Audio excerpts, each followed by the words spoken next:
আসসালামু আলাইকুম। আপনারা দেখতে পাচ্ছেন এখানে একটু কি লেগে আছে, জায়গাটা পরিষ্কার করতে হবে না, করতে তো এটা এখন তুলবো। শক্ত, সবাই আমার জন্য দোয়া করবেন। অনেক পরিশ্রম হচ্ছে ভাই, এগুলো তুলতে হবে। এটা এরকম এই জিনিসটা অনেক ভারী।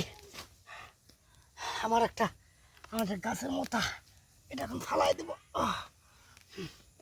হ্যাঁ আলহামদুলিল্লাহ, এটা তুলছি। এটা এখন এই দিক দেবো ফালা।